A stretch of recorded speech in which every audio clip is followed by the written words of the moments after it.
Bonjour, et bienvenue dans cette nouvelle vidéo. La question de cette vidéo est la suivante. Que devrait-on faire si un inconnu frappe à notre porte à 2 heures du matin? Passons dès à présent aux réponses. D'après Pierre Damé, la réponse à cette question est la suivante. Un type a frappé à ma porte à minuit près de Houston un samedi soir. Un mec d'âge moyen, blanc bien habillé. Garé dans mon allée, sa Ford noire diesel impeccable de 70 000 € était très haut de gamme. Je n'étais pas du tout inquiet, puisqu'avant d'aller ouvrir j'avais placé mon Smith calibre 38 dans la poche arrière de mon Jean, et mon labrador bien entraîné de 40 kg était assis à côté de moi et dévisageait l'inconnu avec curiosité. Moi, bonsoir, comment allez-vous? Mon chien Walter remuait sa queue tout en observant la scène. Lui, salut voisin, j'habite juste là. Il pivote son bras à 360 degrés, et j'ai un gros problème. Ma voiture est en panne et ma femme n'est pas à la maison. Un dépanneur m'a ramené jusqu'ici, mais je ne peux pas rentrer car j'ai oublié mes clés, et je n'ai pas d'argent sur moi.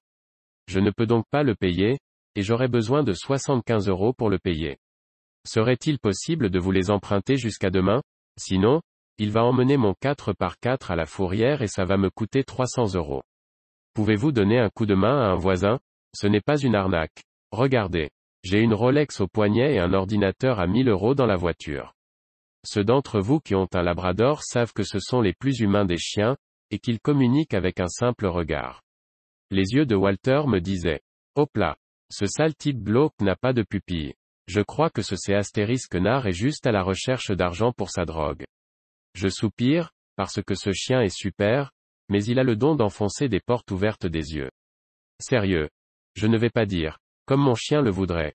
Il n'y a pas de dépanneur. Votre moteur tourne. Vous avez encore vos clés. Je dis plutôt, aucun problème. J'ai un billet de 100 €.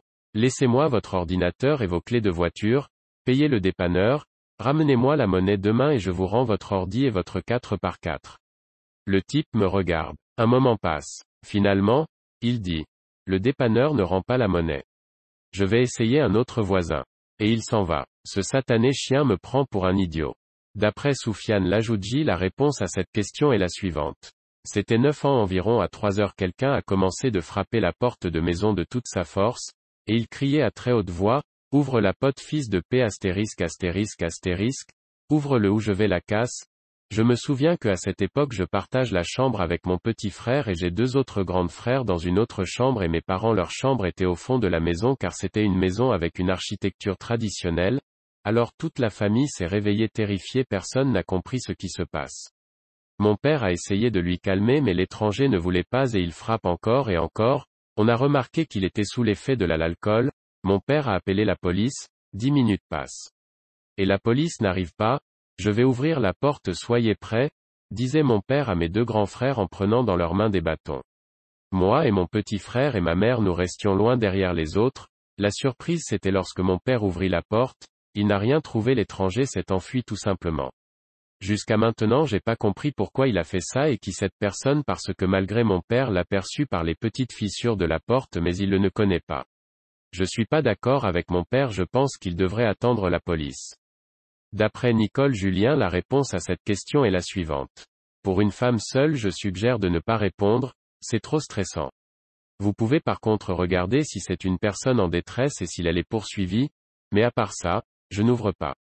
C'est arrivé sur un terrain de camping, quelqu'un a frappé très fort à la porte, il était très tard et nous n'avons pas répondu, j'ai plutôt pensé à prendre quelque chose pour me défendre.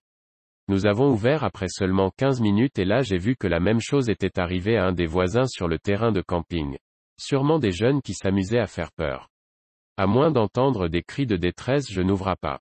On arrive à la fin de cette vidéo, si elle vous a plu je vous invite à mettre un pouce bleu, ainsi que vous abonner. Si vous souhaitez donner votre avis, je vous redirige vers la partie commentaires pour continuer le débat sur cette question.